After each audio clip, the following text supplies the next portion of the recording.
Bismillahirrahmanirrahim. Hello everyone, all are fine. Today we are going to solve the test that we had conducted.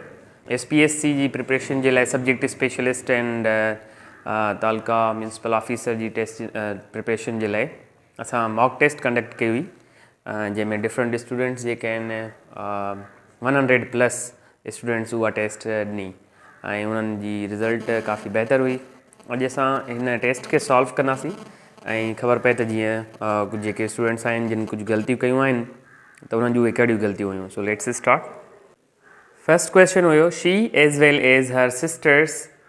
त हाणे हिते असांखे ॾिसणो हूंदो आहे त इंग्लिश में असां सब्जेक्ट वर्ब एग्रीमेंट लेक्चर में पढ़ियो आहे त जॾहिं बि एज़ वेल एज़ सां ॿ सब्जेक्ट्स जॉइन थियल हूंदा, ॿिनि सब्जेक्ट्स जे विच में एज़ वेल एज़ हूंदी त जेको वर्ब आहे उहो फस्ट मैंशन्ड सब्जेक्ट सां अग्री कंदो, यानी कि शी सां. त असां हर सिस्टर्स खे ॾिसी करे वर्ब यूज़ न कंदासीं, शी खे ॾिसी करे असां उहो वर्ब यूज़ कंदासीं जेको थींदो is. She as well as her sisters is going to visit Karachi. So option a इन जो सही आहे. नेक्स्ट क्वेश्चन हुयो either Junaid or dash going to Lahore. इन में बि असां ॾिसणो आहे त जेको आइदर ऐं और आहे सब्जेक्ट वर्ब एग्रीमेंट में असां पढ़ियो हुयो त आइदर और सां असां जेको सेकंड मैंशन सब्जेक्ट आहे या जेको सब्जेक्ट वर्ब जी क्लोज़ आहे उनखे ॾिसी करे असांखे यूज़ करिणो हूंदो आहे. असां वर्ब आई खे ॾिसी करे यूज़ कंदासीं त हिते वर्ब जेको आहे उहो यूज़ थींदो M.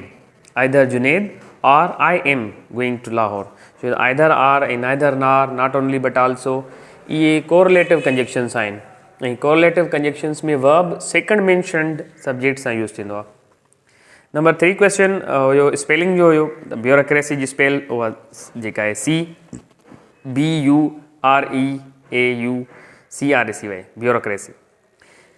Number 4 he is talking as दो ही dash my father.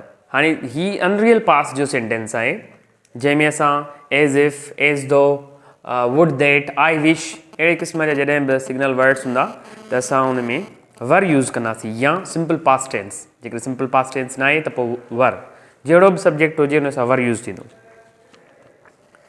Question number 5 this the Indus highway links Dadu with Karachi. हाणे हिन में लिंक जेको आहे हुनजो एंटोनिम थींदो डिस्कनेक्ट. छाकाणि त लिंक जी मतिलबु आहे ॿिनि शहरनि खे उहो कनेक्ट थो करे, यानी कि अपोज़िट थींदो disconnect. Next question no one knows what color dinosaurs were dash no sample of their skin has survived. हाणे हिन में असांखे ॾिसणो इहो आहे त कंजक्शन कहिड़ो यूज़ थींदो त इहो हिते कंजक्शन थींदो बिकॉज़. हाणे तव्हां अक्सर स्टूडेंट्स बिकॉज़ ऑफ खे सिलेक्ट कयो आहे, बिकॉज़ ऑफ न थींदो. बिकॉज़ जॾहिं बिकॉज़ ऑफ यूज़ कंदा आहियूं त अॻियां असांखे कोई ऑब्जेक्ट यूज़ करिणो हूंदो आहे. For example I went there because of him. So उन में असांखे अगरि अॻियां ऑब्जेक्ट मिलियल आहे त पोइ असां बिकॉज़ ऑफ था यूज़ कयूं, पर हिते ऑब्जेक्ट न आहे मिलियल, हीअ अलॻि सां हिकिड़ो नओं क्लास मिलियल आहे असांखे. तंहिं करे ॿ क्लास जॾहिं असांखे कनेक्ट करणा हूंदा आहिनि त जस्ट बिकॉज़ यूज़ कंदासीं. ओके. Number 7 white elephant. हाणे वाइट एलिफेंट हिकिड़ो फ्रेज़ आहे. असां इडियम्स पढ़िया आहिनि त जेकी इडियम्स हूंदा आहिनि उन्हनि जी मीनिंग उन्हनि जी ओरिजिनल वर्ड्स खां थोरी डिफरेंट हूंदी आहे. तंहिंजे करे उहा इडियम्स जी असांखे एज़ इट उहा मीनिंग यादि करणी हूंदी आहे. वाइट एलिफेंट जो मतिलबु आहे useless and costly. So white elephant जो मतिलबु जेको यूज़लेस हुजे, नाकारा हुजे, कम जो बि न हुजे, हुजे बि वरी महांगो. Question number 8 the meaning of idiom a red letter day is. Red letter day जी मीनिंग हूंदी आहे important day, an important day. Number 9 before he dash we had finished our lunch. हाणे बिफोर सिंपल पास्ट खणंदो आहे, तंहिंजे करे before सां असांखे सिंपल पास्ट यूज़ करिणो आहे ही केम. अच्छा, इन में इहा ॻाल्हि बि यादि करणी आहे त जेकॾहिं ॿी क्लास में जेको ही क्लास आहे इन में अगरि पास्ट परफेक्ट यूज़ थियल आहे त पोइ असां बिफोर सां सिंपल पास्ट यूज़ कंदासीं. अगरि हेॾां पास्ट परफेक्ट न आहे, फॉर सपोज़ जेकॾहिं हिते वी विल हुजे हा मीन्स फ्यूचर हुजे हा त बिफोर सां असां सिंपल प्रेज़ेंट बि यूज़ करे था सघूं. Right. So come to the next question by the time he dash. हाणे by the time temporal conjunction आहे ऐं टेम्पोरल कंजक्शन हमेशह सिंपल प्रेज़ेंट खणंदो आहे. उन सां विल शल या अहिड़ो वुड ई यूज़ नथा कयूं असां. इहो रूल आहे इंग्लिश में त हिन सां यूज़ न थींदा. सिंपल प्रेजेंट यूज़ थींदो. सो the correct option is A, returns. Then the next question, the dog sprang dash the cat. ऐसा पढ़ियो हुयोसीं प्रेपोजिशन जो यूज़ में. इहो तव्हां सां लेक्चर बि शेयर कयो हुयो त जॾहिं बि मूवमेंट हुजे, जेका मूवमेंट प्रेपोजिशन ऑफ मूवमेंट जेके असां पढ़ियासीं, ओवर अपान, इन्हनि में असां ॾिसंदासीं त जेकॾहिं का शइ ॿी शइ जे मथां जंप थी करे त उते असांजो अपान थींदो. फॉर एग्ज़ाम्पल मां तव्हांखे सम्झायो बि हुयो, हीउ हिकिड़ो ट्री आहे. सपोज़ ही ट्री आहे. हाणे अगरि का शइ इन ट्री जे मथां थी वञे ऐं उहा टच में न आहे त ओवर, राइट. पर अगरि का शइ हितां हीअं वञी करे मथां जंप थी करे हिन जे मथां त पोइ अपान. सो जेको dog sprang dash the cat, इहो थींदो अपान, B. Number 12, the bridge is built dash the river. हाणे हिन में असां ॾिसूं था त प्रेपोजिशन जेका आहे बिल्ट जे ब्रिज जेका आहे उहा सिधो ठहियलु आहे पुल जे मथां, रिवर जे मथां, त इन करे हिन जे ऑप्शन थींदो across. Your story is devoid सां प्रेपोजिशन यूज़ थींदी आहे of. Your story is devoid of truth. मां तव्हांजी कहाणी में सच न आहे. माई यंगर ब्रदर इज़ कमिंग. अच्छा, हाणे हिते प्रेपोजिशन जो यूज़ थियल आहे त जॾहिं बि असां बाय प्रेपोजिशन यूज़ कंदा आहियूं ट्रांसपोर्ट जे लाइ, मीन्स ऑफ ट्रांसपोर्ट जेके हूंदा आहिनि, by train, by bus, by car, by aeroplane, इन्हनि सां असां बाय यूज़ कंदा आहियूं. पर हिन में शर्त इहो आहे त आर्टिकल यूज़ न थींदो.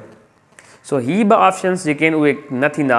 बाय द ट्रेन ऐं बाय अ ट्रेन ॿई नथा थी सघनि, छाकाणि त बाय जॾहिं असां ट्रांसपोर्ट लाइ यूज़ कंदा आहियूं त उते आर्टिकल यूज़ न आहे करिणो असांखे. सो हिन जे करे हिन जो इहे ॿ ऑप्शन त न थींदा. हाणे चऊं था त ट्रेन ते इन थींदो या ऑन, त इहो थींदो on. So correct option is a, my younger brother is coming on a train. ऐं जेकॾहिं आर्टिकल न लॻल हुजे हा त पोइ by train. Okay, 15 question, if I had come. हाणे इफ़ आई हैड कम इहो आहे कंडीशनल टाइप 2. ऐं तव्हां मां अक्सर स्टूडेंट्स इहो कयो हूंदो कंडीशनल टाइप 3, ऐं इन में तव्हां वुड हैव कॉल्ड हयो आहे, पर वुड हैव कॉल्ड न थींदो because it is type 2. And हिते जेको हैड आहे इहो मेन वर्ब आहे. हैव जो सेकेंड फॉर्म आहे हैड. If I have time mode, जेकॾहिं टाइम हुजे, ऐं इफ़ आई हैड टाइम त इहो सिंपल पास्ट आहे. त इन करे असांजो टाइप 2 आहे कंडीशनल, ऐं इहो थींदो आई वुड कॉल हिम. Okay, so the next 16 question is which one is correct. त असां पढ़ियो आहे प्रोनाउन जे टाइप्स में डिस्ट्रीब्यूटिव प्रोनाउन. त आइदर ऑफ जॾहिं बि हूंदो आहे, आइदर ऑफ यूज़ थियल हूंदो आहे, त उन में असांजो नाउन प्लूरल हूंदो आहे पर वर्ब सिंगुलर हूंदो आहे. सो असां हिन सेंटेंसिस में ॾिसंदासीं त आइदर ऑफ सां नाउन प्लूरल लॻियल आहे ऐं वर्ब सिंगुलर, त इन करे ऑप्शन ए सही थींदो. ऐं हिननि हेठियुनि सभिनी में ईअं न आहे. All right, so option A is correct.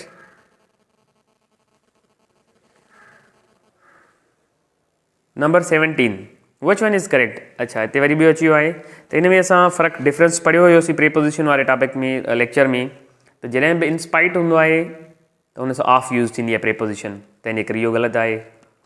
ऐं डेस्पाइट हूंदो आहे त उन सां प्रीपोजिशन वरी यूज़ न थींदी आहे. मतिलबु इंस्पाइट ऑफ हूंदो आहे ऐं डेस्पाइट विदाउट प्रीपोजिशन यूज़ न थींदी. मतिलबु ही ॿई सेंटेंस त ग़लति आहिनि. अचूं था ऑप्शन सी ते, डेस्पाइट स्टडिंग ही फेल्ड, इहो सही आहे. अच्छा, आख़िरी ग़लति आहे छाकाणि त डेस्पाइट सां वरी ऑफ लॻी पई आहे, तंहिंजे करे ही बि ग़लति आहे. बाक़ी असांजो ऑप्शन सी सही थींदो. ऐं डेस्पाइट सां प्रीपोजिशन यूज़ न थींदी आहे, इंस्पाइट सां प्रीपोजिशन यूज़ थींदी आहे, माना ॿिन्ही जी सेम आहे. सो असां चवंदासीं despite studying he failed. Next, विच वन इज़ करेक्ट. हाणे इहे एरर डिटेक्शन में इहे सेंटेंसिस ईंदा आहिनि. सिंध पब्लिक सर्विस कमीशन हुजे, पेपर हुजे, या IBA जी टेस्ट हुजनि, इन्हनि में इहे सेंटेंस ईंदा आहिनि त करेक्ट ऑप्शन चूंडियो. या इहो सेंटेंस ईंदो आहे त इहो सेंटेंस में एरर किथे आहे, त इहे पॉइंटूं तव्हां यादि कंदा वञो. Which one is correct. Please tell me why are you still waiting for him. इन में ग्रामर जी हिकिड़ी पॉइंट आहे त जॾहिं बि प्लीज़ टेल मी या टेल मी, हू नोज़, अहिड़े क़िस्म जा क्लाज़िस यूज़ थींदा, त इनखे असां चवंदासीं इहे आहिनि इनडायरेक्ट क्वेश्चन्स. अॻियां जेको हुननि में क्वेश्चन थींदो उहो इनडायरेक्ट क्वेश्चन हूंदो. इट मीन्स क्वेश्चन फॉर्म उनखे न आहे करिणो, असर्टिव सेंटेंस यूज़ करिणो आहे. सो इहो थींदो please tell me why you are still waiting for him, यानी कि option C is correct. Next 19, which one is correct? In a sentence में you show the options में the discuss some preposition about to use nothing दिया. Discuss you know just he discussed the matter at large. Option B सही है. उनका general knowledge जो portion आए जैमें general knowledge में question number 20 the earth second largest ocean ज़मीन ते ॿिए number ते वॾे में वॾो ओशन कहिड़ो आहे इहो ऑप्शन थींदो बी एटलांटिक छाकाणि त वॾे में वॾो जेको पहिरें नंबर ते आहे उहो आहे Pacific and second largest is Atlantic. 21 Which player has scored the fastest century in T20 match? The fastest score जो है वो डेविड मिलर ऑप्शन सी सही है उन्हें कहा. 22 which is called killer mountain? Killer mountain इन में कड़े के चना हूँ it is नागा पर्वत नागा पर्वत के साथ killer mountain चना C. 23 number of seats for Senate means upper house for Sindh you थिंदो none of them इन्हनि में ऑप्शन न आहे. The term for members of senate जे लाइ जेको आहे टर्म मतिलबु मुदत जेका आहे उनजी केतिरी हूंदी आहे 6 years. हर 3 सालनि खां पोइ चेंज थींदा आहिनि. उन्हनि मां हाफ मेंबर्स 3 सालनि खां पोइ चेंज थींदा आहिनि पर टोटल उन्हनि जी जेका टर्म हूंदो आहे सेनेट जो मेंबर्स जो उहो हूंदो आहे 6 years हूंदो आहे. ऐं नेशनल असेंबली जे मेंबर्स जो टर्म 5 years. त इहे पॉइंटूं हिन में यादि करे छॾियो. इहे टेस्टुनि में बार बार मुख़्तलिफ़ टेस्टुनि में इहे अची चुका आहिनि सुवाल. How many countries are the members of NATO? You are 31. There are 31 members. UNO has dash official languages. Six official languages are in. Who is called ceremonial head of state? Ceremonial head जो हुआ है president. And who is called head of government of Pakistan? Then it's prime minister. Head of government prime minister हुंदो and head of state president. Headquarter of international monetary fund IMF जो headquarter किथे आहे Washington में America में आहे. Headquarter of veto world trade organization उहो quarter जेको आहे उहो आहे जेनीवा में Switzerland. So the correct option is D Geneva. How many federating units are there in government of Pakistan? There are 5 federating units. 5 federating units आहिनि. Starting parliament किथां जी आहे 33. The lower house of parliament of UK जो जेको government आहे parliament आहे उनजो lower house खे छा चवंदा आहियूं हाउस ऑफ कॉमन्स ऐं अपर हाउस खे चवंदा आहियूं हाउस ऑफ लॉर्ड्स. अच्छा लोअर हाउस जेको अमेरिका जो आहे उनखे असां चवंदासीं हाउस ऑफ रिप्रेज़ेंटेटिव्स ऐं अपर हाउस खे सेनेट चवंदा आहियूं. अमेरिका जी जेका पार्लियामेंट आहे उन में अपर हाउस खे सेनेट चइबो आहे. उन खां पोइ साइंस जो हुयो तमामु ईज़ी क्वेश्चन्स हुया साइंस में. तो यूनिवर्सल डोनर कहिड़े ब्लड ग्रुप खे चवंदा आहियूं ओ. And which one is alkali हूंदा आहिनि जेके बेसिस हूंदा आहिनि. त विनेगर एसिड हूंदो आहे वाटर त न्यूट्रल हूंदो आहे. लीमन जूस बि एसिड आहे. स्लेक्ट लाइम जेको आहे उहो अल्कली आहे यानी कि बेस आहे. Which space craft enabled man to step on the moon? First पहिरियों स्पेस क्राफ्ट कहिड़ो हुयो अपोलो 11 जंहिंजी मदद सां इंसान चंड ते क़दम रखियो हुयो.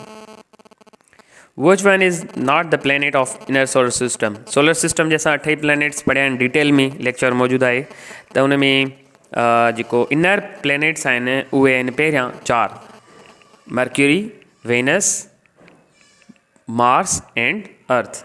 जेके इन्हनि में आउटर प्लैनेट्स में बाक़ी जेके ॿिया था अची